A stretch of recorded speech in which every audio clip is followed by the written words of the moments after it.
Okay. All right. Makes it tricky. In the computer. Okay, we call to order. And, all the committee members are here.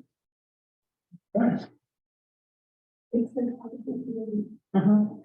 He's just calling it 5:59, so he's calling it forward.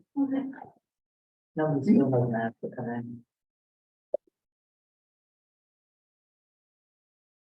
Okay. All right, you have copies of the agenda? Thank you. And the minutes, the unrevised minutes.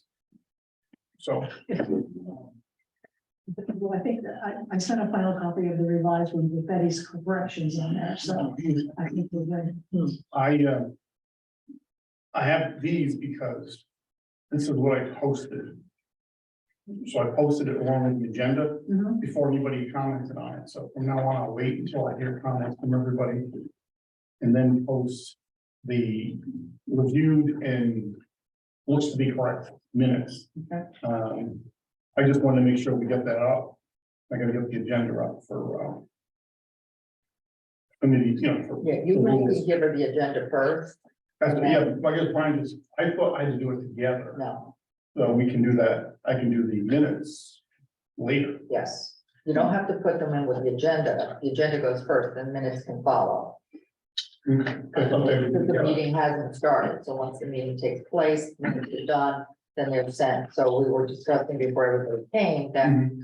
once the minutes are sent out, if everybody can read them and just to the group say, I have revision or I don't, or looks good, something like that. Then if that's the case, no revision is needed and then you can post it. Okay, but they should be posted before we have our next meeting. That's. All right. Well then. Do you have a printed copy of the? Yeah, I think I sent everybody a copy of the. You want my copy? Yeah, No, I've got it, so Okay. we've all, if We all, we yeah. take a look at that, we're all okay with. yeah, basically, The the minutes, yellow was what, No, Connie and Betty had revised. I was doing right now. Mhm. So. There was just some confusion on towns and who was doing what. Where it went, Yeah, and, no, I was, three of us had big grouping of towns to go to. all right, that done. Are we good? Make a with motion to accept the meetings, the minutes as distributed, as revised. A second, yes. Okay. All in favor of that? I, Opposed? This is saying. Yep. Okay. So. Public comment? This, I guess, where, Carlson asked me to come and explain against the fire company proposal. Your name? Chief Steinhardt, Charlie Steinhardt. Thank you. Do you have that? Did he give that to you, the actual packet? Because I don't have a copy of it. We don't have an official packet. This one. I don't think we got it. Yeah, he mentioned that.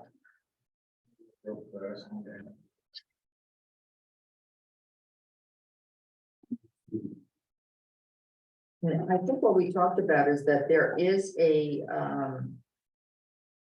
that you have a program and that each member of the fire department, I don't know if I'm correct in saying this, if it's full-time or not, they get a stipend. No, so there's different, there's a stipend as in for an officer, like I get a stipend for being a chief. And then there's a point per call, you get, a point for every call you go to, you get a dollar value, so divide it out in the budget, how much you get, could be from $10 to $15 per emergency you guys go to. Then the other submittal was for the tax relief, which would have been basically off the same system where the more calls you make, the more tax credit you get, because they're explaining to me there's a maximum you get. And my idea is we don't give everybody the maximum. You have to earn your way up. Is that- This is it, yes. Okay. So as in, this goes off percentage base for our active firefighters. The longer they've been there, the less calls they have to make. So if you've been there 20 years, you're a 10%er. You have to make at least 10% of the calls. If you're a new person, you gotta make 20% of the calls.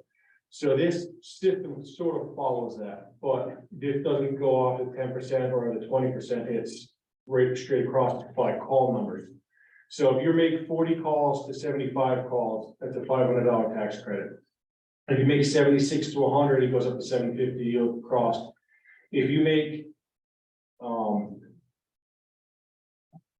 201 or more, it's $2,000. It's the max you can get is a $2,000 credit. So it goes across. And with last year's numbers, if I did the whole department off of this number system, it breaks it down how much we would have had. The total tax credit would have been $26,750 for the entire department. So it would have been 7 members that got $500, 3 members at $750, 9 members at $1,000, 4 members at the $1,500, and 3 members at $2,000. So basically what it does is it promotes them to make more calls. So you're not guaranteed you made your percentage, you're gonna get this. No, we want you to come to more. We need, and hopefully, if the current members we have, if we make them do more, but maybe they should be invited to draw in some more volunteers from the community and say, hey, I can get a tax credit off my property or whatever you use it for. Now, that is maybe something that they would be interested in, so. Anything we can to draw more volunteers, we're trying to do. Okay, so the bottom line for all of last year for everyone was 26,750? Yes. And it's substantial. So how many firemen are there? There's 40, off this, there's about 45 altogether, but off of this, there's only, and 19, about 26, 27 that are eligible for this. I didn't realize we had a few years. We have a decent amount. It's just, getting them out for, especially daytimes where, everybody's at work is hard, so. Gotcha. And this is a tax credit, it's a deduction off Correct. the assessed and. Yeah, so I guess however the, tax assessor would put, I'm not sure how they're gonna apply it to property tax or vehicle tax, or how they would apply it. So, what he explained to me was, I would have to submit it every October yearly for the previous year to get the information. Then to apply it to the following year's tax credit. So basically, it could be a year behind to the information and go forward. So they apply it. It's not like they get a piece of paper from you and they bring it to. No, what I do is I basically submit this with names and what bracket they fall in with a report to the Daryl, Yeah, and Daryl would take it and he would apply it to each individual person's the property tax range. How long has this been in We operation? don't have it. This is This is what Bob told me to ask. If we're gonna create something, I went off an existing system that we have that just makes requirements to remain active in the departments. Okay, I thought that was in place. No, yeah, that was the impression. That's the impression we got, was that had been in place. no, So this will be a brand new, this is new. So it's never gonna take place for, No. wow, Interesting. yeah. There was some kind of conversation, correct me if I'm wrong, that there was like $1,000 somehow, somewhere. Am I wrong in thinking that? I don't know the dollar. amount. Yeah. But we were led to believe. Yeah, we that don't have any current tax credits towards property tax, anything like that. Okay. So right now, the pay per call, side note, but we get the points per call, which gives you dollar value. And it usually comes in around tax time with your points. So the town uses our points for calls, and then I receive a check for the calls, and I hand it back to the town for my vehicle taxes. So it's just a circle, it's what happens. It's the money Oh, okay, comes so around. there has been some There's a compensation as in a point system per call. Okay. Yeah, so it's just basically, what most of our members, you see every time you get your quarterly points payout, the money goes back to the town to pay their taxes. They're actually not really receiving much, so. Right, but there is a program, this would be a change, but there is currently a program. Yes, right now, it's been in place for about 20 years. That Okay, program. yeah. So the dollar amount of those points, do you have a It's average about $15 a point, but a point is worth 4 hours of work. total dollar amount? Like this, you're looking at this and you're. Yeah, right now in the budget, it's 50. I think it's $52,000 a year for that program. That's already existing. And that's going to go away, or No, this will be on top of that. that will be on top. Oh, so in total, what you've been doing is 50,000. They've already gotten credits. No, it's not credits. So what it is there's a pot of money, $52,000 you get divided by 4 is the dollar set on it. You do real fast. This, Fund, okay. the new, I don't So know, it's 13,000, oh, sorry. I didn't, is this the one you're talking about? This is the one I just printed out recently. This 2022. And it's saying that it applies to local emergency manager directors, firefighters and fire police officers, emergency medical technicians and paramedic, civil preparedness, staff, active members of volunteer canine search and rescue team and volunteer underwater search and rescue team, ambulance drivers in the municipality, and retired volunteer firefighters, fire police officers, and emergency medical technicians who served in those roles for at least 25 years. Yeah, that's when Bob approached me when that came out. That's why he wanted to put something together and present it for you guys. So that applies to the new program. Does your figures include all of them? This is everybody that's eligible to get into it. So this is how we would run that program. So this is that standard, we'd have a fire company has a policy manual on every program we go up there runs. This mirrors an existing points program right now, this would go off the exact same thing. So it would have their board of trustees would create the standard for this, which I've already set forward, they would accept it. If it was approved, that's how we move forward from there. So just so I understand a little bit more about the background. Yeah, and the fire department, so the fire department gets funded from the town, correct? And in that budget, there's been this point system, yeah, it's been in existence. Yeah, so that It's not as if you have your own funding mechanism. no, Okay, so your budget gets submitted to the town, including that dollar amount. Yeah. And now we're looking to add an additional program as outlined on that paper, which coincides with this new, is that legislation, or is that just a state program? Or what's it called on the top there? It seems like the state is dictating and it was to do. Connecticut property tax relief, and it says.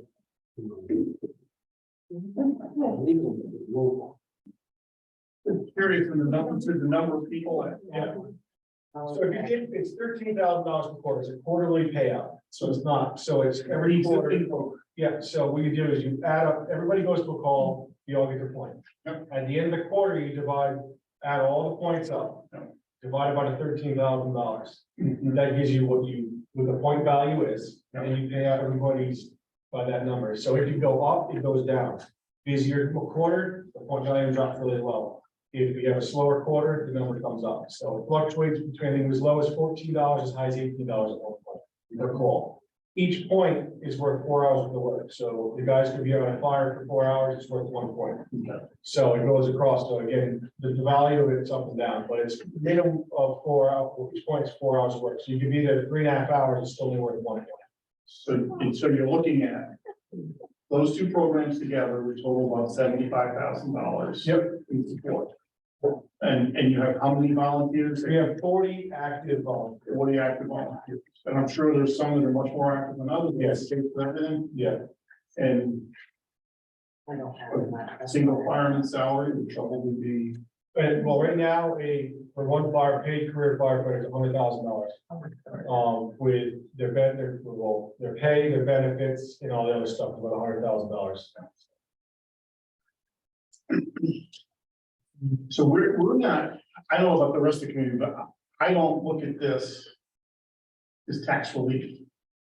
I look at this as Almost incentive. incentive Mhm. to support the fire department. I mean, so part of what we're doing is looking at giving tax relief because people can't afford their taxes. Right. I look, this is to me much different in that this is something to support an organization that's vital to the town. Right. And so, And volunteer and incentivize them to, like you're saying, to be Right, active. we're doing like, and every, you have 2 per diems during the day, Monday through Friday, to supplement our volunteer staff. Our submitted budget, this year, I'm gonna do round numbers. Yep. Because I don't have my budget in front of me right now. It's about $450,000, that's operating, fixed, and capital, everything all together. Our neighboring departments, just their operating budget is $1.2 million. So that's on the low end, there's other ones around us that are well over that. The cost savings having a volunteer organization is substantial, every year. We're saving well over $1 million a year having a volunteer agency. And I think this will go a long way with keep them going and hopefully get more in. That is my goal, is to get more volunteers, and the ones I have, kick them in the butt and get them moving a little more, hopefully. is there anything that you see there that you submitted that's your idea? Any modification want to make at this point? No, because the first selectman explained to me is, you go right across the board and give every active member $2,000. And I'm like, I don't agree with that. My thing is, make it an incentive-based program. I think it helps get them out more. My thing is, I'm more concerned about getting firefighters in the truck with the call than this. But if this gets them to come to more calls, the more firefighters show up, that's what I want to do. Would be any benefit to, the members, like, go to, maybe we could do a local automobile. Like if they, they don't have to be able to do one, I mean, we had 5 automobiles. Or it'd be the main one they use going toward, the fires or the call. Yeah, well, that's like, there's some plans where the one vehicle that you use responding to calls is the tax credit. The issue we have in the fire company is we have 16-year-olds that live at home with mom and dad. They don't own a house, they don't own a car. They're not gonna actually, that's why some of these numbers are a little bit lower on this list, because they don't actually be able to apply for this. They don't own anything. They're not gonna get anything until they own a vehicle or a home in this town. So the younger kids that we have in the firehouse, and a few of them that, they're still cars or mom and dad's cars, they live in their parents' house, they're not gonna benefit from this. So, that's the only downfall to it, when we're looking at it, but it starts somewhere. Or can they apply, and the question is, if who does live at home, can they transfer their credit to mom and dad's property taxes because they live under their roof? That is something that would have to be discussed, I guess, on the committee's end. Is if the person, the individual that is in the fire company that has the credit but lives at home or uses mom and dad's car, can they use their credit towards it? I don't know. Yeah. So that's something that would have to be looked into. Now, are they from 16 to 18, are they still junior members? So that's the problem for the junior. When they don't want a car. Right, but, and I don't know if they'd be paying taxes.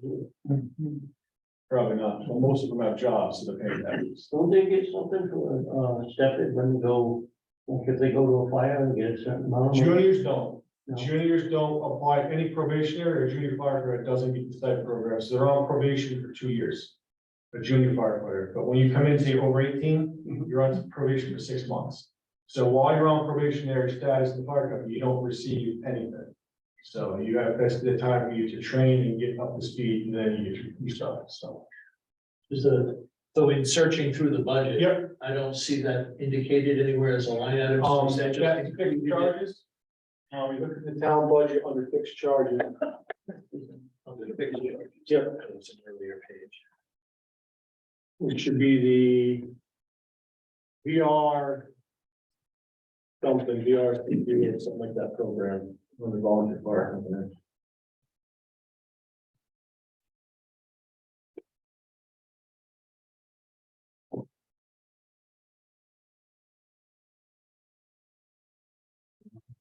Are you more familiar with Yeah. where it might be? So that all came to board, that's a pretty chunk. We don't know anything from Daryl. So it's B 2008. 2008, okay. Yeah.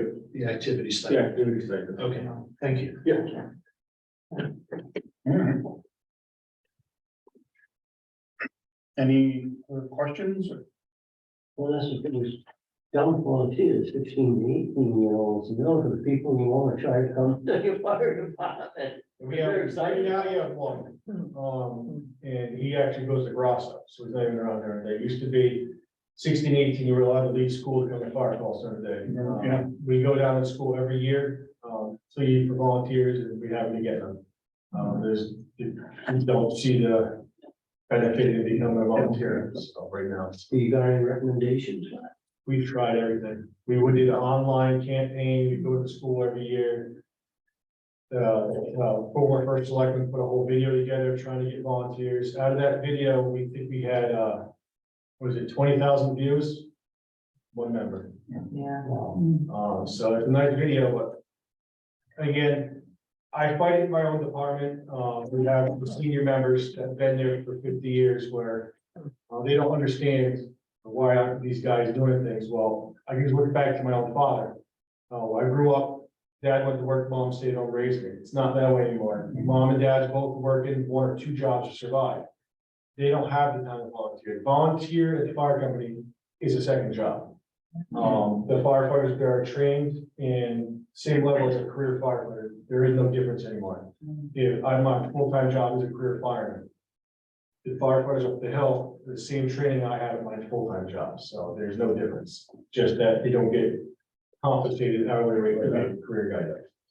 Well, it's interesting that, you know, you talk in schools about not every kid is a college student, Right. you know. This would be it could be a career move for some Right. people, other What's the than, minute? other than electrician, plumber, or whatever, you know, because again, in the long run, they could benefit by Yep. it. By being full-time in the cities and then being part-time. Yep. So it's how do you encourage that, you know? Right, so basically, most of the guys in the box are tradesmen, there's a lot of tradesmen, and then there's a wide variety. And I've always said that is, like, the one junior we have now goes to Grosso, he's going to tech school. So, but he lives in town, so when he's home, he's at calls, when he's at school, he can't leave Groton, so.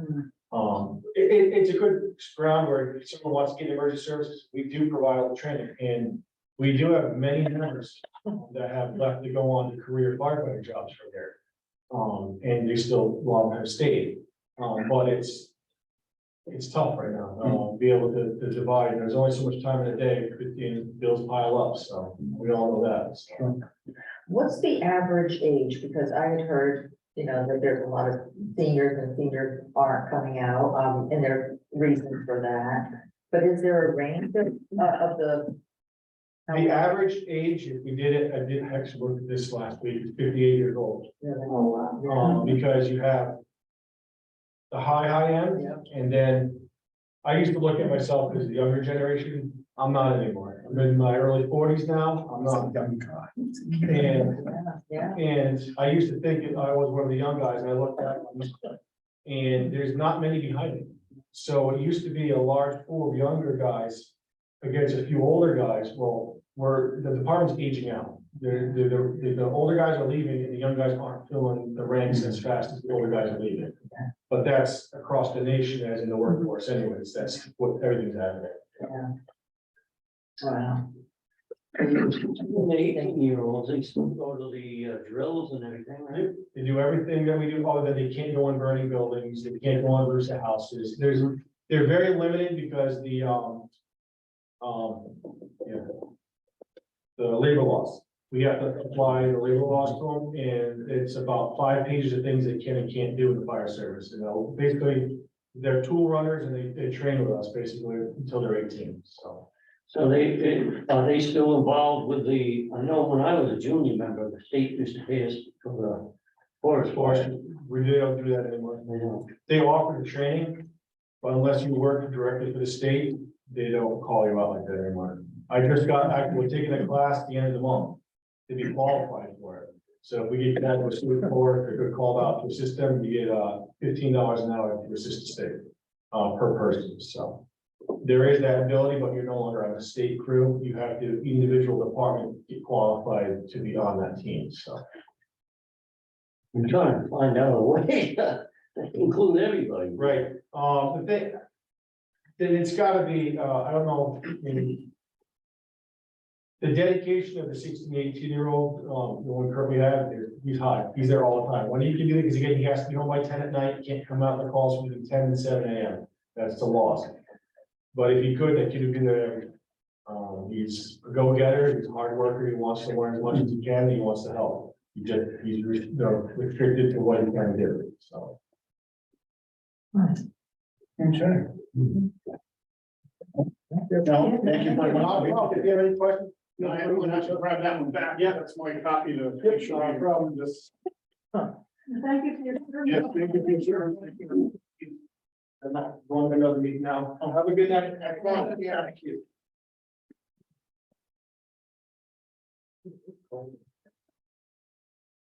Wow. I thought this was important.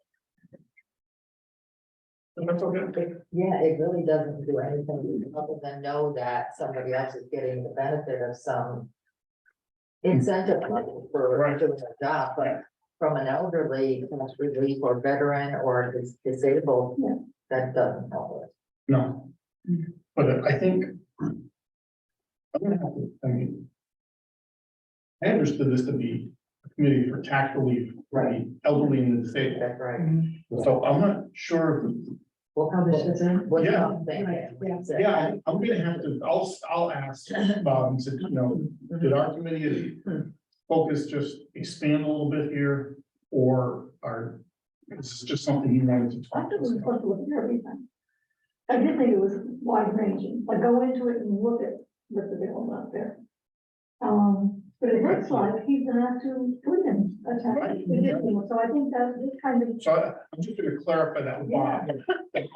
Yeah, because I'm perfectly okay with doing that. It's just, I thought it was just elderly. Yeah. It's, well, yeah, it was my understanding that this was to throw all the options out and let the Board of Finance decide what they were gonna do and how to apply. Because again, some of the things that I've looked into don't necessarily just apply to to elderly that. right, or to low, it's more an income thing already, but. Well, when I get to it, I'll show One you. of the folks is speaking Just one that question. brought up that. So they're 50, You know, person that needed help Mhm. and, All right, well, I I'll clarify, let's keep going as we are, because we've got it, and consider it, and it won't be, and. It's not that we're throwing it out. No. He's happy with that, he's Yeah. made, he's happy with it. I am too. yeah, yes. yeah, the 52,000, that's what they're currently getting. So Yeah. that's what they're using for people that are getting the tax relief. The 50,000, what they're adding, they want to is to add 26,000 to that amount. Yes. Yeah. Is that- I just want to make sure. I have that. Right, because in last year's budget, the 2021, the actual number was 58,000. Okay. And what I heard him say is that they get payment and then just turn around and give it to the town. Is They there- get- is they there get that actual- is there payment actual regardless. payment, or is it just a paper transaction or? That's a good question. Yeah. Like you're saying, I'm turning around and by property tax, is that a personal choice or Or is is it? it, just, you know, the assessor just deduct it from your tax? Yeah. He said he gave him that list, and that's what they do. That's a good question, Yeah. yeah. Yeah, Mm. we'll clarify that again, but I think that's what happens. Well, this here it says. We're allowed to provide some tax relief. Mhm. I mean, we can advise it and recommend it. Yep. And it's gotta be by ordinance, so that means it's gotta go before, it's gotta be voted on by the town anyway, so. Yeah, I would think the Board of Finance would be able to say, well, we'll deal with that later on, or You know, I know, and like I say, we got a short window. No. You know, that we keep ourselves Focus and go. focused on one right now. You're right. That, to your point, to clarify, because we can't be going off on the tangent and then and then we get back down to the circuit breaker and that's what else beside of that Beside we that, want to do. Okay, And is it for that group, those three, veterans, disabled and seniors? all right, okay. And we still can say we're considering it or something with. And what we talked about earlier meetings, that some of the things that John talked about, Mhm. that can be in there as long range Mhm. considerations. Right. And I think that'd be important to add, and to include. Okay. So, any reports from committee members on things that they uncovered? All right, so I'll go because I am dying to tell you all this. So I did Go. I was able to run a registered voter list, so. These are active people, and so when I did the final analysis on it. There's 1,157 current seniors in the town, 1157, 1160, yeah. Well, there actually is, maybe it's 1150, because there's a few that I don't have addresses for. Out of that, there are 280 couples, which what I would deem as like head of household, but Mr. and Mrs., it's a Mr. and Mrs. So that's 560 people, and so I broke it down. So out of the remaining that are singles, it doesn't dictate in this report if they're truly a single person, or they may have a spouse who is under the age of 65. So, and the way I picked it up was, I saw my name, and I go, well, Wayne's not on here. Wayne doesn't turn 65 until next week. So his name would not be on there. So out of the remaining, I'm gonna say 602 people, it could be a combination of, again, a part of the household, or it could be single. But I would not know unless I knew definitively from this report that I don't know, but if John's wife is younger, you know what I'm saying? And you're the head of household, you're 65 and they're not. I ran this from 65 to 90 years old. And I thought that was enough. Yep. So that was my finding on that. So if you thought about it, so we would need to find out if we could, out of that number of people, couples, singles, who are in need. That's the hard part of this, Right. To find out who are the needs, who are the needy. I was really surprised when I heard that number, Yeah, 1,167. So Daryl has gotten file applications from those who qualify. correct. So that would pretty much be the number. It doesn't give us, it only gives us the application of those who are already taking advantage of it. Right. But he doesn't have the income, I don't believe he has access to the income levels of people that would be under our threshold. Okay, You wouldn't have independent information of Right. individuals' earnings if you're turning. out- unless they apply. Yes, exactly. And what we also found out, it's not a broadcasted thing. It's in the, it is on the website. In the quarterly. It's in the quarterly, on the website, and again, how many people are really looking into that and not either taking advantage or not over that threshold. So that's hard for us to know. And that would be in regards to their income, whether Right. or not they're eligible, because it's interesting, because in the census that I pulled up, it said basically seniors and 65 and over, there's 0% in the poverty level in the census. What do they identify as the poverty? Good question. Let me see. I have that here.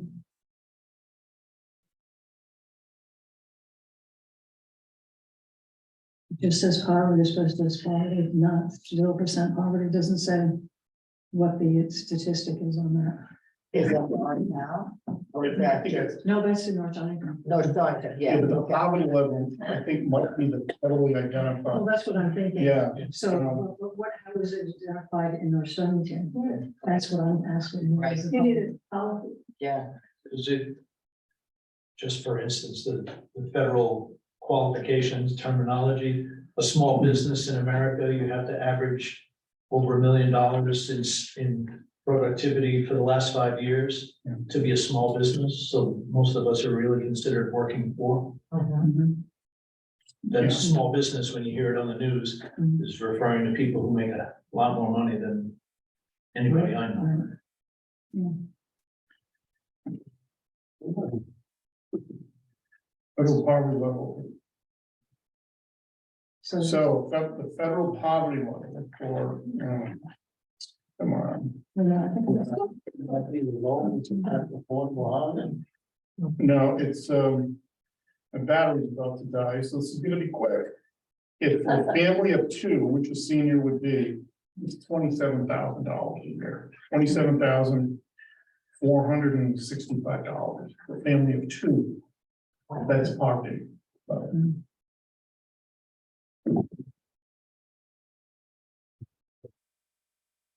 When you hear about the age too.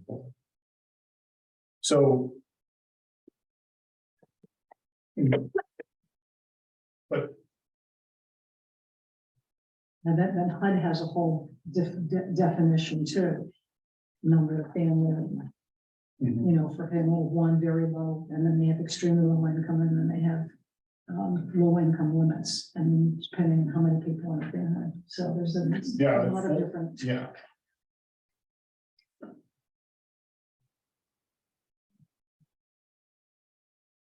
So then what standards does Marstone's use? Marsh State, So estimated cost to the town currently is 50,000. Right, But no, the standard, standard that, Oh, the standards. So what standard do they use for the income? well, this, here, it's the state program. And it's what the state has identified. Okay, there's a it's standard. 0 to 49,100. yeah, did you get a copy of that? No, I'll give you mine, and I'll get another copy. So, it says here, the town of Marshall intended to format a local option for the elderly and disabled homeowners program. My recommendation, in there. Yep. Is to use the program under the state, guide, CGS, from 29 Use the same income limits as current elderly and disability program here. And give an additional benefit equal to the amount they receive under the state program. The result would be that the benefit under the program would double. That's what it costs the town, $50,000. So he's saying, you just take it to this thing right now, double the benefit. It's gonna be another 50,000. So he already has to know how many people. Oh, they're in the program, he Yes. does, that he does, but he does, we don't know what they would be. But that would be a surge. Why would you think all of it? And then once that time all the time. If they promoted it and made more people aware of it. Or. We don't know, we don't know if it would or wouldn't, We don't. because when we go to when we make our report, we're like, I'm sure the question's gonna go, how much is this gonna cost? And we're gonna say, well, we can't tell you exactly. But we can only tell you what we're currently doing, what's currently happening, Right. and if you add this much money, then that's what it will be, but 30 more people could show up and ask for the credit tomorrow. Because you don't know if someone looks at the program as it is and says it's not worth you dealing with privacy with that amount of money. But if it was to double, maybe they would.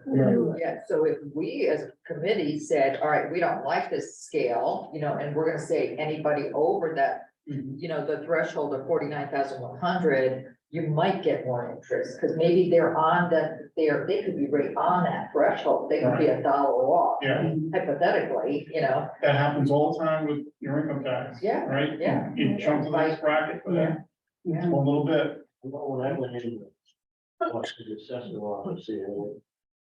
Cecile said that, these incomes that the state has are very low, really. Two people are going to get it easy over that, even if they're on social security. right, So, but we have the option of raising it for a local. The Right. difference between the state one and the local is obviously, we're supposed to be reimbursed for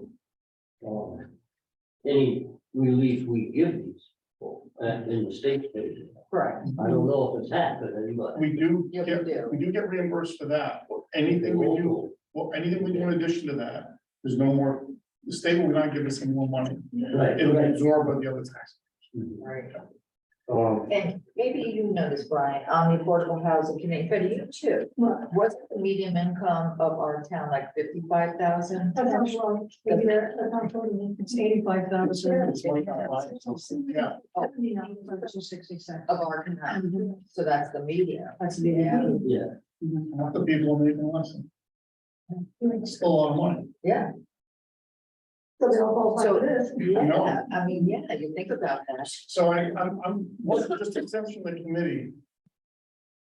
Is it, we want to raise the income level that people would qualify for, or give more money to those that are making less?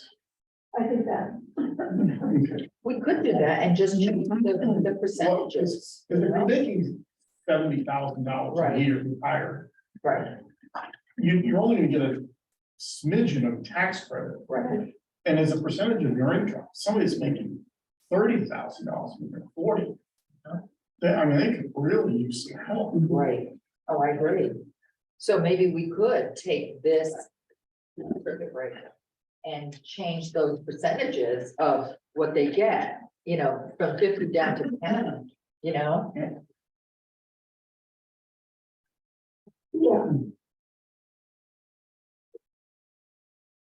I think we ought to go for a couple of different things on that. So, well, go ahead. Not only raising the income level. But I think it ought to be the length of time people have been in town too. Right, And I think Yeah. that's an important one. You know, I mean, it helps a lot of people, like, I've heard a lot of people say, yeah, I'm paying school taxes, and I don't have any kids, you know, in school, but, which I understand, but they've been paying them for years. Now, if we just raise these, we don't have a length of time when people are in town, you're gonna have all the seniors from across the border coming in for your tax break. Now, if that were to happen, that they're not sending kids to school, they're gonna have to buy a house here. That might not be a bad idea. It would actually help. Well, they can afford it, yeah. So, yeah, And if you're a senior, you know, chances are, you should, you know, yeah, I mean, the seniors are gonna move to areas that have services, you know. yeah, that's true. That was one of the, I did talk to Darryl today a little bit about, one of the questions I had for him. Was how does Burlington, on a $300,000 house, how do our taxes compare to other towns? Mhm. And he said, basically, we're about the same now. Especially when you take into consideration that we don't get any services. They're a little high from that regard, the lack of services, but the dollar amount. Used to be Waterford was much lower than us. He said that's not the case anymore. He said, well, everything is, the surrounding towns are pretty much for a comparable piece of property. You're gonna spend about the same amount of money Well, in town taxes.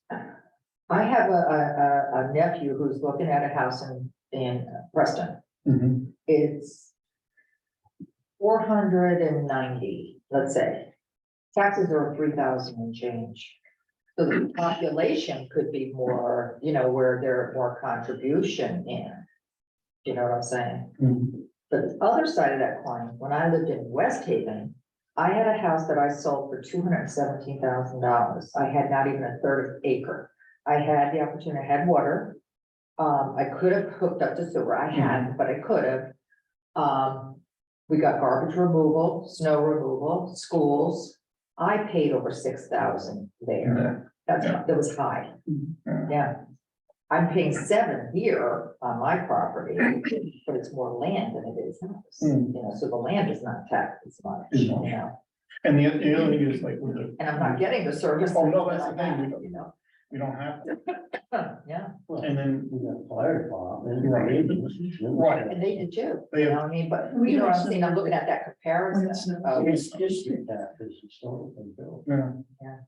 That's why he said it was tough to compare, because Stonington property taxes are less, but then you have the fire district taxes. Right, So then you add those in, They do pick up the garbage, you know. yeah. We get to drive to the dump, We spend get- gas. we get- It's a social. That's a social event, that's. So, so, Before we go too far away from the exemptions that exist currently, I went through the budget and I only found veteran exemption reimbursement and disabled exemption reimbursement from the state listed as town revenue. I did not find anything relating to seniors. So I don't know, when you look at the paperwork that comes from Daryl, he references it as the homeowners program. Separates out veterans, but there's nowhere that I found in intergovernmental revenue of reimbursement from the state for seniors. Well, he's saying elderly homeowners, I understand that, okay, so, but on the line item in our budget, it doesn't even mention homeowners. yeah. Yeah, And it should, if those, you're right, so if those 40 residents are getting relief, it should be somewhere on that budget. Should be. Yeah. I don't find it as a line item. So there's not like government, There's intergovernmental revenue, right, money coming from the state, Right. reimbursing us for the there's not disabled. any expense, I don't see reimbursement for seniors. right, that's would be their expense, yeah, The There's, state expense. yeah. there is one line item in here that says other intergovernment, which is 50,000. Okay. 828, so it doesn't mean it is, No, but it matches, it could be, it matches the number that he told us the dollar amount was. okay. And you would think that that budget would reflect that, You would money, think, so yeah. you're, like, you're No, I looking at agree. it, saying, well, No, I I agree. can't see where they're sending that, and it almost makes you clear. Well, I know there's a lot of things that are lumped together in the budget. This should be something that, and when I had asked this at the very first meeting, Bob said, well, just look at the budget, Yeah, it'll be there. right. It's showing. So I was looking for it. Yeah. And I didn't see it, so that might be where it is. I'll That's a good question. look to ask them. I feel this way with the age limit, though. I think we're gonna be 70 at the age limit. Simply because people are living longer. and Not anymore. I think. The age limit has gone down in this country. It has. I'm just saying, no, I think most of the people are now over 70, unfortunately. Can I go back to that? Because if you look across the line there, Yeah. for other governmental, Mhm. actual in 2021, it was 50,000. It was only approved or expected that there would be 35,000, and then proposed for this year, it's only $1. Interesting. So I don't know if that's it, but No, I don't, yeah, I'm just saying, it's the only thing that's come close. I've got it here to ask where it is in the budget. Sure. I'll talk to Al about that. So the only other thing I found was I sent it to you, and I did not bring my copy, so I can't articulate on it, is the STAR program that New York has. Do you want to? Well, you're so good, you read it all, so. No, I didn't. I read through the whole And it's on school taxes. And I know that my mother participated in that, and when she was alive, but I could not tell you what she, what kind of, benefit she got, but you did, because you have to go to the town hall, you have to show your tax, your income, Mhm. your, and that's fully reimbursed by the state. yes. yeah, that's a New York program, Right. yes, yes. And they actually have a part goes to school. Right. So you can see that. We don't have Yeah, we that. don't, and they have a state, they have a school tax, you get it broken down, you get the school tax separate, you get your state and county separate, and then This is the only place the school budget is broken out. yeah, So you take your taxes and you divide it by the proportions. yeah. You have to do it yourself. So if you've read this, and again, I didn't read the example, because I'm not that good at that stuff, it says the available to senior citizens whose incomes do not exceed 60,000. Seniors will receive at least 50,000 exemption from the full property value. So this is the enhanced Stark exemption with providing an average school property tax reduction of at least 45% annually for senior citizens living in medium priced homes. So again, it would be on the medium priced home in the town. Again, this is a state reimbursement program. But if we kind of looked at this from a narrowing perspective, we could potentially look at that as maybe A mechanism. a mechanism to add a additional relief. Mhm. I mean, and if we did that, we wouldn't change the circuit breaker. We would look at it in terms of they could get this off their property value. No, that's true, yeah. right? So there's, there's a lot of, And is this is a state program? correct, Okay, yeah. is this available through Connecticut? I mean, that's in New York. This is New York, Okay. yeah, and we were talking about it, because somebody else had mentioned it, and so I said, yeah, my mom had been participated Yeah, in that that. was one of the ones that I had mentioned. So Right. my parents also had it.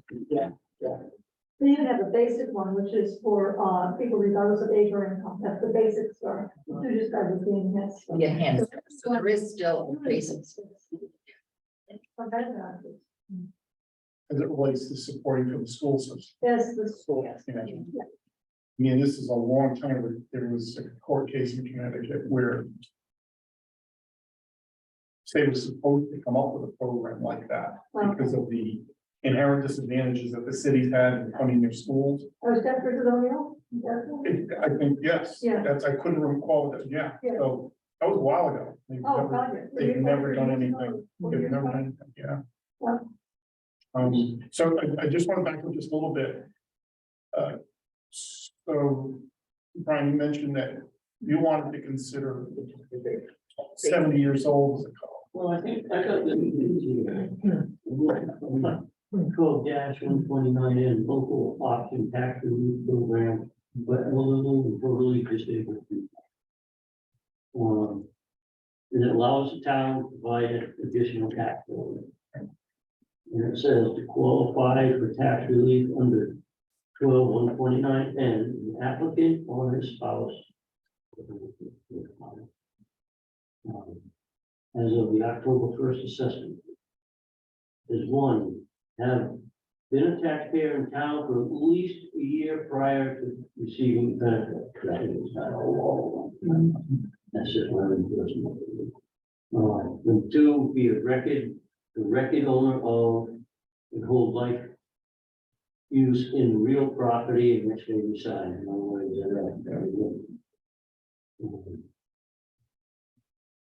and it says property held in trust for a qualified elderly. Or totally disabled person is also eligible for tax relief program. In the case of a married couple, either the husband or wife may own or hold life use in property for which a tax relief is under 129N. And three, meet one of the following requirements. And this is part of really confusing. It says be 65 years of age or older, or be the surviving spouse of the taxpayer who has been receiving tax relief from the town under 12-29 at the time of his death. Then it goes on. So the surviving So the spouse. surviving spouse Is it five, continues with the benefit. right, from the spouse was eligible. Right. Yeah. That's right. Then you go to the next 12-170V, and it says local option, elderly tax relief for homeowner 70 years old and older. And it says allows the town legislative body to vote to provide tax relief for a qualified elderly person at the permanent resident, in addition to tax relief. Now, and so along with that, Confused by that last. yeah, that's why I say there's two we I think we gotta look at, because on the second one, it says be 70 years of age. Or older as of December 31st, prior to filing of an application. Or be the surviving spouse, age 62 or older. Or taxpayer receiving the benefit of the program at his death. So are they telling me you gotta be 70? And if you gotta be 70, if you die, then your spouse is gotta be 62. Or probably a minimum of 62, or at least, 62 or older. Oh, This is older. 62 old. yeah, Yeah, the other one didn't qualify, the 65-year-old program didn't qualify what age the surviving spouse needed to be. For some reason, in 70-year and older, the spouse had to be 62 or older. Now, is that an omission in the? Was that qualification in the other one, it's not reprinted properly for us? I don't know, you'd have to go back to the state statute to read it. Or perhaps there's some reason they left out that age requirement. Right, The spouse may be under 65 right, or under 62, right. because the spouse that had it and died was only 65 or so.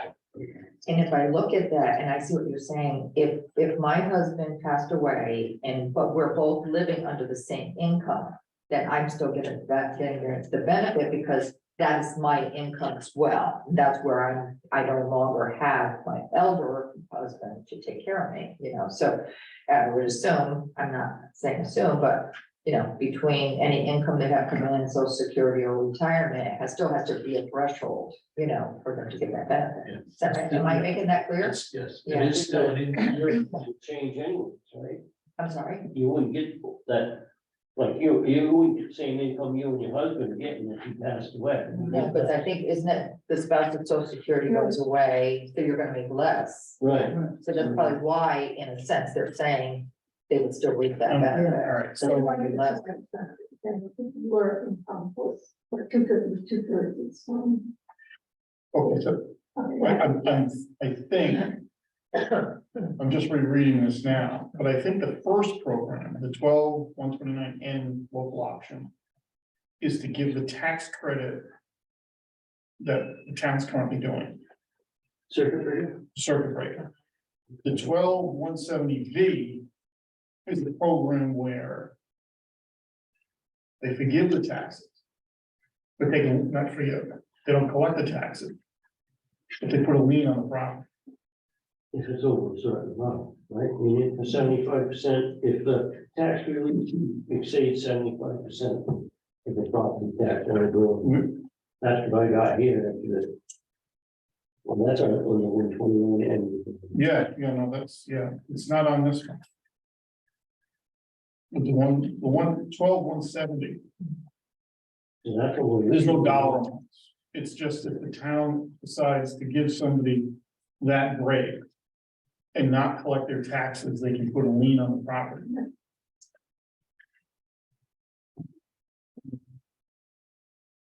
Yeah, They'll collect it, the town can give a tax deferral or an abatement, right? and later on, at 170W. I'm telling you, that's crazy. The town may establish a lien for the total amount of benefits a homeowner receives, so. Right. Well, there's a tax relief. Right.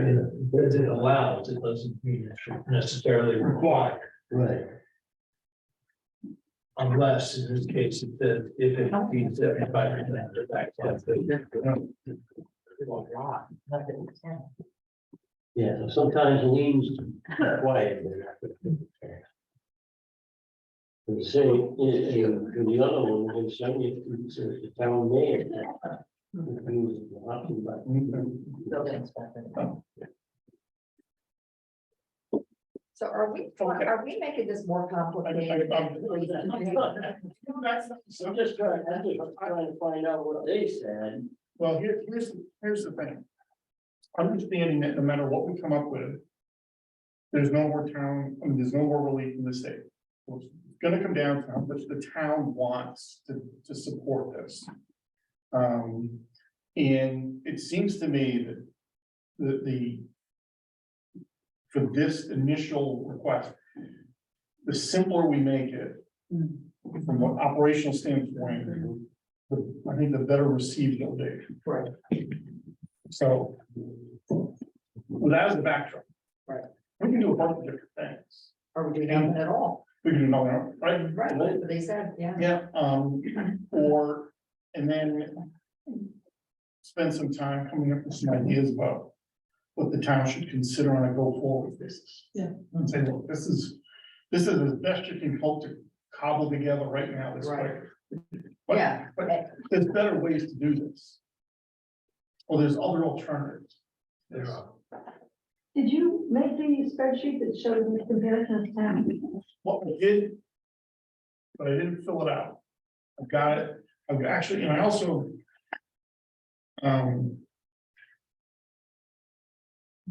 It,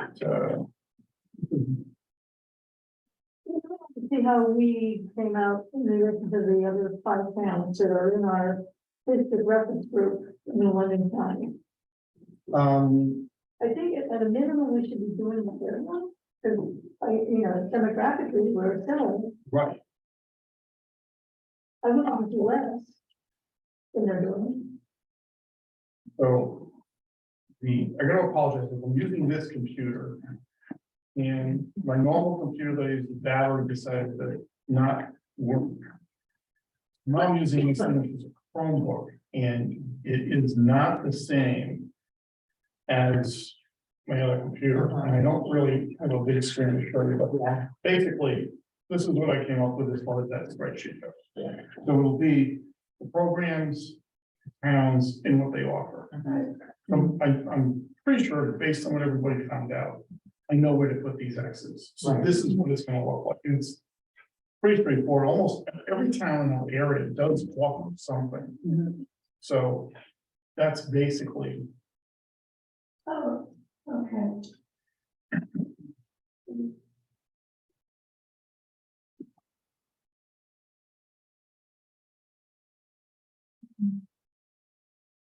oh, we can, I mean, this could be added, subtracted, I know. This literally, I just put this together, but I spent a little bit more time on. Was. If I can get this thing to work.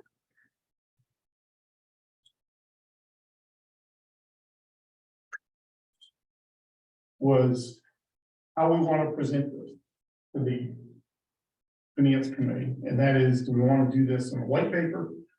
Let's write it up. Or would we rather do something like this, which is a PowerPoint presentation? Will we do something like this? Yes. Yeah, so, I think that'd be good, because I think it's in front of their face. yeah, I just turned it off. Yeah, because each one of them, if you look at it, you know how to discuss it. Mhm. The benefit of doing it this way also is it can be posted on the town website as results of what we accomplished. That way, especially if it does eventually go to a vote, the whole town gets to see all the options that were out there. Yes. So, Which is usually not what happens before a vote. yeah, so this one, what I've done here is I said what we're charged with doing, I'm gonna find out. Committee to review the current tax relief programs and make recommendations. So I really wish I could get this up there, but I don't know. No, you wouldn't, because you'd have to have a direct connection, I believe, that's sort of. Doesn't, yeah, it's all wireless.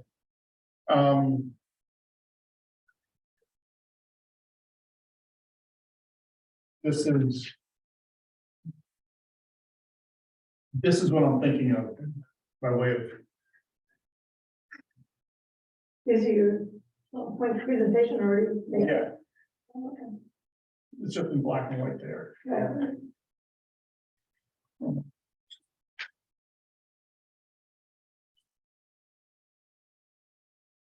Oh, yeah. So the wording, of it, the way I can share this with everybody, we can kick this around and say, the wording, context. But I did want to get a sense from the committee as far as is kind of thing like that. And that one's 2 pages. I mean, and the other thing, if everybody got a copy of this, as I'm looking through it, the property tax relief, this is 2015, Yeah, granted. But if we look at some similar towns and just look at what the local option is, like one says, to your point, you have to live in town at least 10 years or up to a certain limit before you could apply for this. That they may get a certain percentage above, so I mean, there's some simplicity in here. Yeah. But That's Possibilities. established in the basic, statute of the state. Mhm. Then you have the additional for seniors and elderly and, disabled. Right, So, that all is the same requirements. The number of years you've lived there, your age and all of that sort of stuff. It's just that the towns will list that on their website, that they're providing this, relief for people. But in fact, they might just be listing it there to make people aware the state offers this program, you're eligible, go ahead and apply for it. It doesn't mean that they're doing something over and above under that heading, Right, you know, so that's why it's a mixed bag. right. So sometimes that's on the website, and now when you talk to the assessor, you know, we just use state to state. But in some towns, they do put in a little more, like, Norwich, and with the elderly, regardless of where you fall in the income limits, they give everyone automatic $200 more off the taxes. Right, right. So it's $200. For I think what? it was Fairfield that did For that, the right? additional Yeah. elderly benefit, Oh, yeah, Yeah, they were giving a flat rate automatically right, off of that first. $200. yeah, and also $100. $200 off of it. Not your tax The bill. bait is right If up you're the back. seeing it. Or- I don't get them. Yeah. Assessments, they can just assess the opposite. Beyond, like you're saying, if we were doing a flat rate, it would be based on the current state program and an automatic blank on top of that. Yeah. For those that are eligible. And then it's that competition for the town, too. I'm sorry. That makes the competition for the town so much easier. If anyone's eligible for the program, they can do it by. One of the things I noticed with the one that Darrell gave us, it's Yeah, 5 categories, right? yeah, It's the same as the rest of the state. Right. Yeah, It's really not much. Some Yeah. $20,000, you're making $20,000. And you're getting a $1,200 benefit. That's the maximum. right. right. So, I mean, are we bound by these dollar amounts, or can we just say that the percentage 0 to 35,000? That could be our, that would be ours above. Yeah, local. It would be the local, we could say using that, but then what the money would be if we added to what you're saying. We Right. get this percentage, And then, so the difference would be. so more people would get maximum benefit, but they still wouldn't be making very much money, so. So then, for the local, probably we would want to raise the income. Well, how did the community go about raising the income or raising the benefit? Oh, I think definitely will come. Because that's basically for low income people. The circuit breaker. That's almost poverty. Yeah. Right. So, I'm and, trying to. you know, I heard a lot of people when I talked to, oh, how about people make a lot of money? I says, well, why don't they deserve that? I says, if they pay taxes, because I keep going back a number of years being here, they pay taxes every year. Mhm. And it's gotta be, where was it, East Lyme, I think it was. They required 183 days at least in your house, in case you were sober, Right, you know, and I imagine rich. yeah, That is. So, you know, there was a lot of different options, different ones did, Yeah. and I thought it was awesome. And I think we All right, are able let- to do that too. what's the general sense on, I mean, do we want? Are we leaning towards? We got a few things here, so now that, so. The age, do we want to look at something different than 65, raise the age? I say you have to say, so. Lower to 60. I can lower it. So if you Because do there's not a that, lot of then you get. people, I mean, we only have what, 40 families maybe that are taking advantage of that, and it's at 65 right now. Right, So if you're 65 and you're only making $49,000 in your household.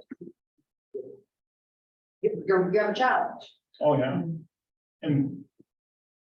Fact is that people are retiring a little bit earlier now. Because of what's happened with COVID, there's been this great. That's why the unemployment rate is so low. It's because so many people dropped out from working. Which is good in one sense, because it opens up opportunities for younger people to get jobs. Slowly, which is very good, but in the other, so, now, you're. On the age side, what do you think? On the age side, I don't think it necessarily has to go higher. This is a question of tax relief. Hmm. It's a question, in my mind, of ability to pay. So I'm focused more on the income factor as opposed to the age factor. Not saying that to eliminate it or anything, I don't think it needs to be raised. In most people's minds, around 62 to 65 has always been traditionally retirement age. That's when most people try to stop working. I'm past that point. Yeah. I can't afford to stop working. So I don't think it needs to go higher, the age. Well, should we make this, But the only reason to raise the age limit is if you're going to do both the 65 program and the 70 program, and you give a different set of benefits to them. Well, everybody can retire at 65 now, didn't they, in social security, just go up to 67, something like You that? know, I think it's always been, 8,000. recently it's been 67, I think. for- you can retire at 62, Yeah. I retired at 78. yeah, get a reduction in benefit. But there is no official retirement age. It's just based on social security full benefit. Right. Is for me, it's 66, it was 66 and a half. Yeah. Yeah, most people. It's 67, Right. Well, 70, you gotta take, if they have a 401k. just 72. You have to apply regardless of whether you They retire, raised that. otherwise they That's the find. minimum distribution. Because people, live. Well, not that. It's a tax break. So if you're still working and you don't have to take that, then. Right. You know, small thing. Anyway, so. I think we need to get the, let's take a, should we do a little vote here? Yeah, Since we make a yeah. motion? Or the further discussion, because we haven't, you guys. So I make a motion that we leave the age alone at 65, and we establish the age, at what we propose at 65. I second it. Favor? Aye. Oh, I'm sorry. Any more conversation? Any more discussion on that? We're speaking in terms of this particular program. Yes. I think and anything we add to it. It's still- And, still yeah, be at and 65. Anything we do for this, for the, I hate to use the word elderly, 65 and older. 55 and older. No, I'm still not in yet. I got few more months to go. so this is for the local one. We Yeah. can't change that. but we right, can right. do the local What one. we're gonna do. Yes. Even about augmenting Yes. responsibility. Okay, Okay, you all second. right. Any further discussion? All those in favor? Aye. Opposed? Right. Mhm. Okay. Can Mhm. you do I, Oh, you, I oh, did. Okay, I took my hand off my chin. it should be the same. okay. So, One thing, So really, yeah, Well, you know, the other thing I'm thinking that disability. Most of the ones I've read said you had to be 100% disability. Right, that's what I read too. Or have social security, well, social security disability, I think that's what they worded it. Right, right, Yeah. Somebody could be temporarily disability and, I think you gotta have a paper for 100%. You- gotta you- go through, you gotta go through a lot, you gotta go through a lot of this once. yeah, it's not usually easy. No, It's gonna. Get a lawyer. Yeah. Yes, and go to countless hearings. Yep. It's not easy, and if you're, and they also don't do much better at partials. well, you wouldn't be right, imagine you gotta put that in. 100% disability. Well, I Or would, whatever the subject rate one is, that's what elderly in. Disability disabled, right? right, I think it's 100% disability. is that what you're reading, Betty? yeah. It's on that, it's interesting. The additional exemption for disabled and the additional exemption for 100%. So that's a state gives them, and each state, the municipalities may do something more. And delineate what that is. When we do our thing, we're talking about elderly and 100% disabled. Correct, and well, wait, Well, that's a question. That was my question. I think they're mixing, because this is for disabled vets and 100% disabled vets. This doesn't have to do with, age at all, so you can eligible now with this. What you're reading there is disabled vet, it's not just disabled people. Right. Right. So that my question was, what do you do under our program? Should we make it 100% disabled regardless of age? If this is their income level, Yeah. they can qualify for this tax credit. That makes sense. Good question. That makes sense. It could be, I yeah, mean, if you're 100% disabled, you can't make any more money. You're retired Right, at an early age. yeah. And if you're making $40,000 a year, your disability.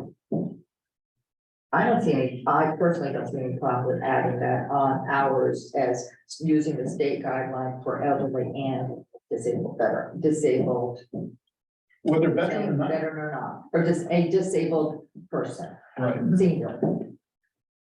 not senior. Not the same. So the disabled person, okay, Disabled homeowners. Right, yeah. There's a couple of people in my phone that I. That are totally disabled. yeah. Yes, they've got it too. Yeah, and they need the help, is that what you're saying? I don't see I mean, if you're disabled, that means you're not working. So medication alone, one of these people that I do work for runs her thousands and thousands of In our budget currently for this year, $6,000 was allocated for veteran exemption reimbursement from the state, and only 500 for disabled exemption reimbursement.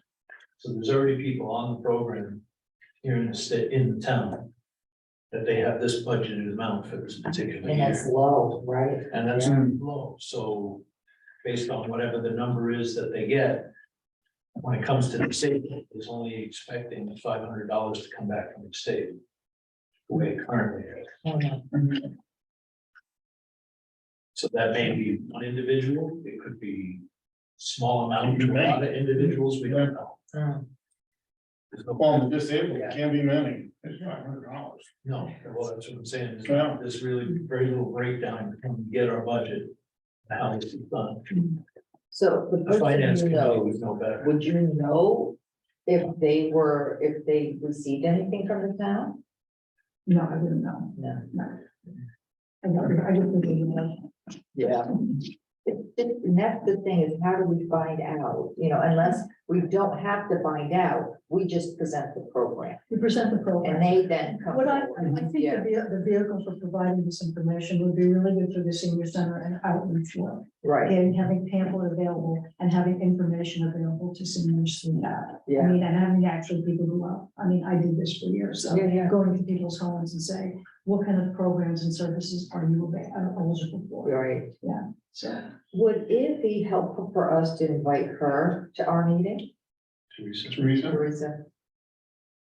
A meeting? Sure. yeah, so she does a few programs and things like that. So, It might be helpful if I had suggested this before, if someone could go and meet with her. Yeah, And at least fill her in on what the type of information we're looking for, because it may take a while to compile. right, It might not just be something she can say, oh yeah, well, there's 10 people, 5 people in this category.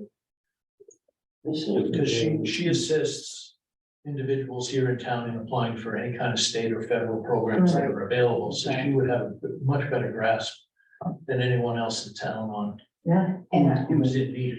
I would think that, I don't mean to interrupt you, but I would think though that she would have that data, not necessarily, no? not necessarily. It might be just, But on a. She must be like, just be helping them with the application process. Oh, I did not.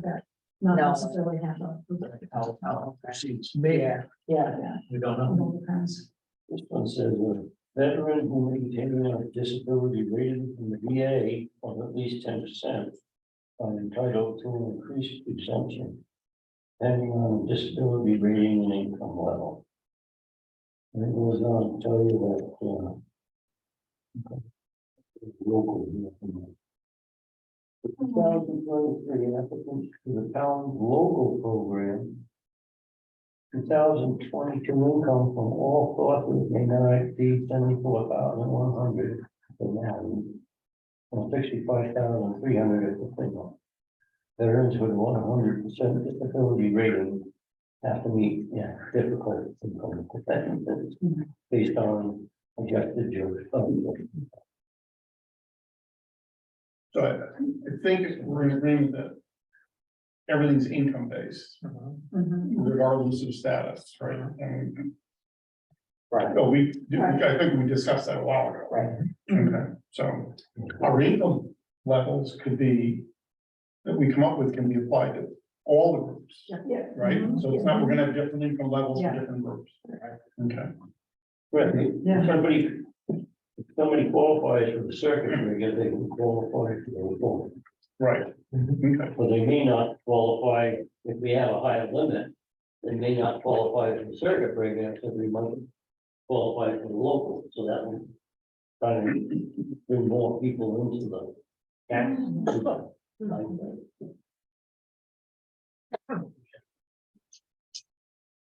I don't know, I didn't hear everything you said, so, In a circuit breaker is 47, state, yeah, right. so if we do a local that's higher income, Mhm. more people will be able to take a break, take a relief, Right, tax relief. right, They will, well, they might not qualify for the circuit breaker limits, but they will qualify for for the that, local. for the local. So limit, that'll right, give more seniors in our town an option to Right. be able to get tax break. That's the way I look at it. And some of them, the lower, the ones that have lower, will also qualify for it. They'll get a double. We could oh, almost, they'll get, Well, they'll get Additional- whatever additional. whatever yeah. additional. yeah. Okay, So we could almost put that in a grid format and take a look at how it would present itself, you know, and what would be our limit if we're at a medium of what, would we say, $75,000-$80,000? So you're saying anything 85,000. under, what would we say, you know? well, Am I, many Am I not times thinking what ends right? up happening as far as where you initiate relief is not at the median income, right, No, but at the percentage of the median income. Usually it's 75% of the median income. okay. So. That's when you get housing assistance from the state. Mm.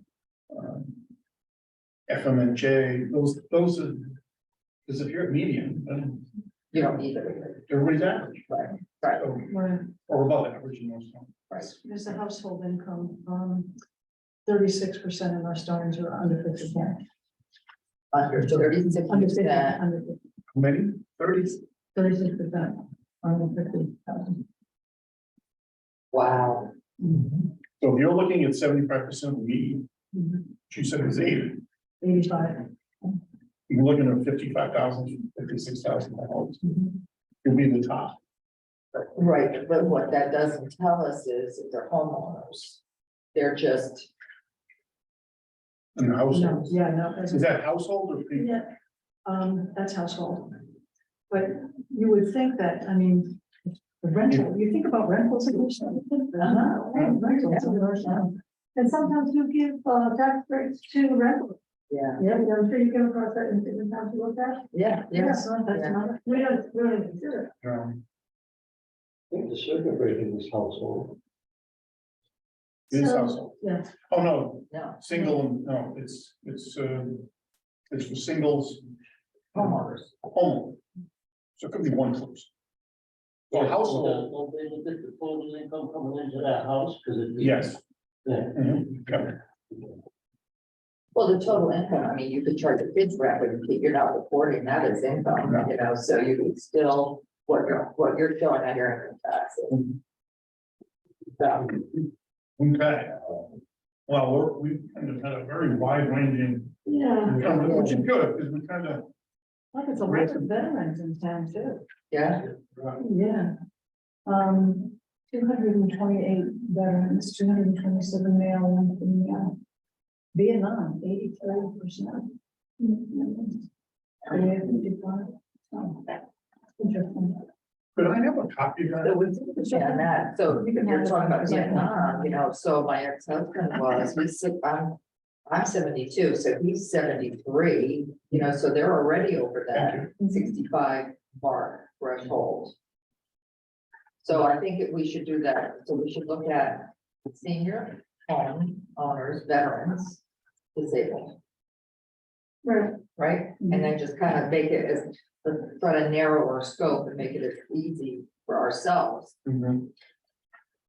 based on what we already know. Right. And we Does that can make get into sense? putting in I something. think we have to, I happen to, I have to. If we are, then I request that at least you can use the last 5 minutes to Go. I know. tell you where I went. Yeah. Yeah, Okay, I went all over the world. Not physically, but looking at systems around the planet. And I did find one site that I'm bringing these out. This is if the town was to implement the concept of fee for service as opposed to a mill rate based tax system. This would be how to go about implementing it eventually. And the things to consider in doing it. Yes. I won't take the time to read it. But what I did. They dug further into the things. I did not get into the town hall. I didn't have time to get in there at all. So I still don't have the answers to some of my questions. But I did in the old 2018 grand list. Determine that we have back then. It said we had 28. These are accounts, not lots. Real estate, regular lots, 2870, 2,870. There were 72 elderly homeowners. Applied in the program at the time. There's something called the real estate 10 mil, which I never determined what that meant. So there were total taxable real estate lots. There's 2949. 2,949. That says real estate taxable, doesn't divide whether they're commercial, residential, vacant, town-owned, and tax exempt would not be in the list. And we now have some municipally assisted. We have affordable housing units. We don't know if those affordable housing units are attached to veterans or disabled or senior. We don't know if there's overlaps between those that are seniors and disabled at the same time. We don't know any of this information. We don't know if the vacant lots are residential or commercial. There's nowhere where I've seen that separated out. But based on what I talked about using fee for service as opposed to a mill rate, I spent a lot of time looking at, and I was using the phrase land-based taxation. I've since learned that around the world, there are two different versions of that. One is the value of your land. That's what's been implemented through the world, what do you call it? Economic Forum and all of those, like those groups. It's what we have now is your property tax and your land, both assessed based on their values. So what some people are doing is calling it land-based taxation. It's land value taxation. That's not what I'm referring to. That's not what I'm looking into. But that's a similar phrase where someone else assesses either your known or perceived value of land. They guess that you have oil on it or diamonds underneath. You have a view of the lake, so they charge you more, regardless of the size of your lot. That's value added taxation. If it's been developed and used, it's land value taxation. If there's no development, it's just based on the value perceived of your land. What I'm referring to is a fee for service. What the municipality provides divided by how many lots receive the benefit. As I talked about, whether it's the fire department or the ambulance service, we can track collecting if we had it. It wouldn't matter whether it's a big lot, a small lot, or an empty lot, they still provide the service to every lot. So I took the grand list. And, the town budget and divided it by that 2,949 lots. Assuming we still have the same number. So the total budget for this year that we're in, with no state aid, no additional revenue, no reimbursement, no other fees. It would come out to a figure of $7,337 per lot. Divided by 12 months, each lot would have a tax bill of $611 Per month. per month. That would come out to about $20 a day to run our town Mhm. per lot. But that's not how we break up the bill, and we have all this other revenue that comes in Right. from all these different places. In our budget, we only collect just over $17 million in property taxes. So that's 17 million divided by the number of lots, comes out to about 5,800 a lot. That's how much each residential lot, well, sorry, I shouldn't say residential, because it's also commercial in here. In the 28, in that number that you got of lots. Yeah. In that number of lots, it would be the cost to each lot, $483 per month. When you assess all of these services that we get and divide it by that number, then you're saying that it costs us $483. When I looked at the way I had broken this down in 2018.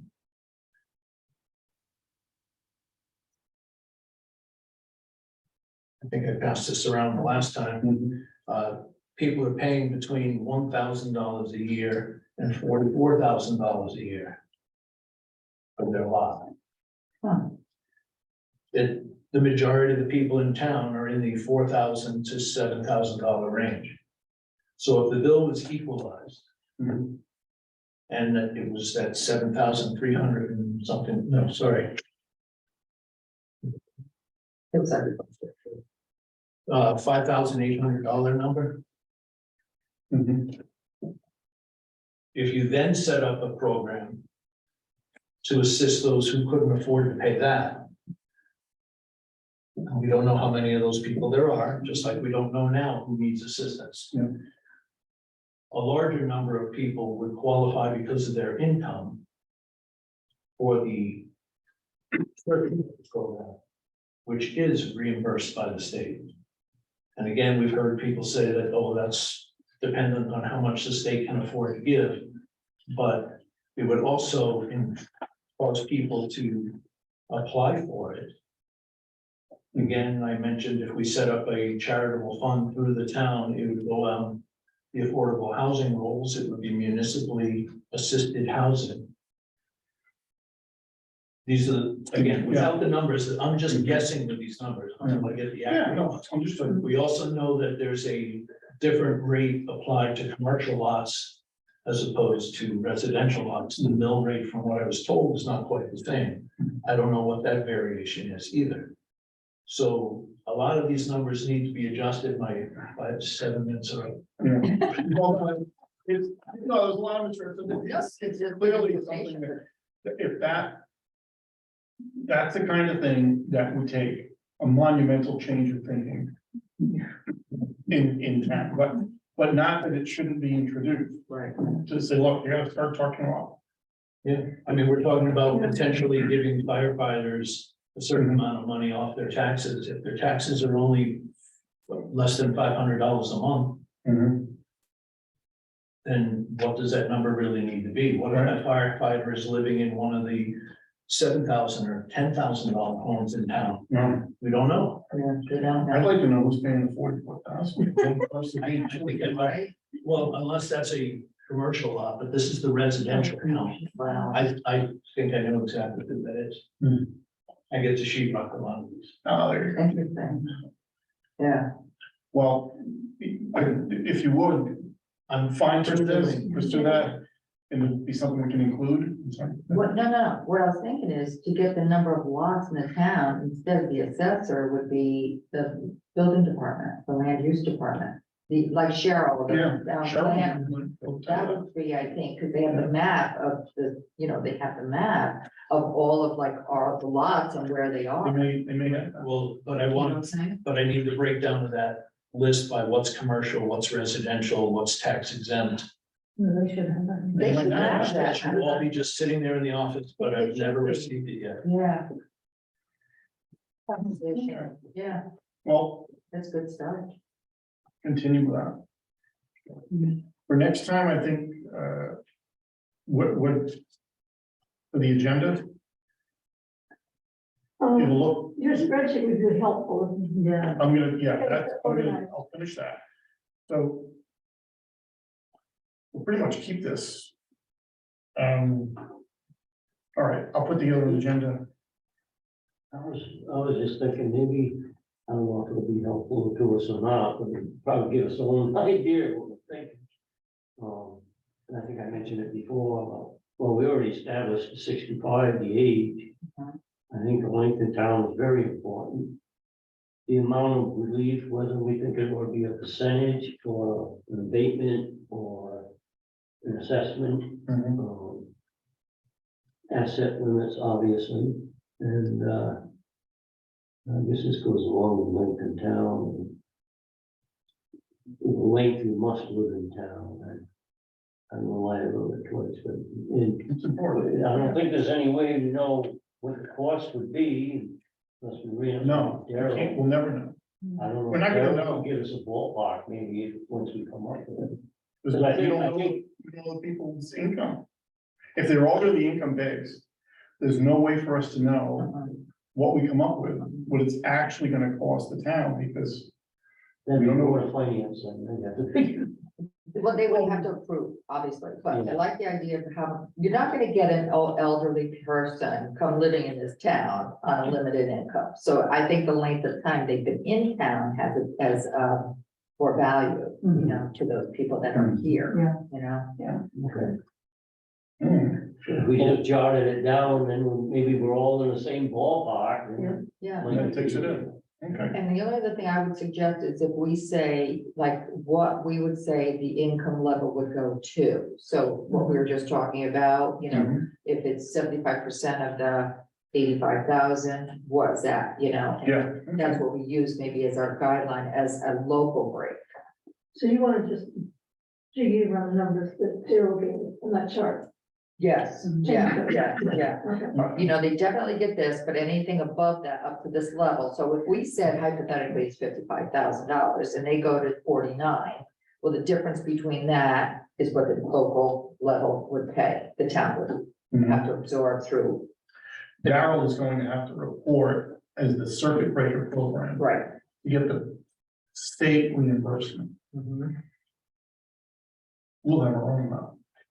Yeah, absolutely, yeah, and that the town would absorb, and then they would have to tell us whether they approve it or not. Right? The practice in town when income is reduced. And that's usually most evident when reassessments are done and the assessments go down. It just means that the mill rate is gonna go up. It never reduces taxes the way that the system works. So anything we're gonna suggest that be a tax credit or tax exemption or reduction for someone else is most likely, unless there's some way to come up with the extra income, it's just gonna increase the mill rate on everybody else to bring up the loss, unless it's reimbursed by the state or there's some other way. It's gonna be, It's gonna be by the other That residents. is what's gonna happen, right, yeah. and that is the resistance to this type of discussion in any town where it's ever happened. So that will stir. Oh, absolutely, and I think that's why we're gonna present, and they can only say yes or no, and if they say no, we might be right back to where we are. That's where they get the big bucks and, so, okay, we'll right. meet next Make a week. motion to adjourn. If anyone wants, I found, no, this is a letter I wrote about impact of mill rate Oh, long time, so. Okay, yeah, somebody said, Everybody wanna go? Yeah, All right, we're all here. yeah. But thank you for being here. All right, now I'm gonna go home and get warm. It's freaking cold here.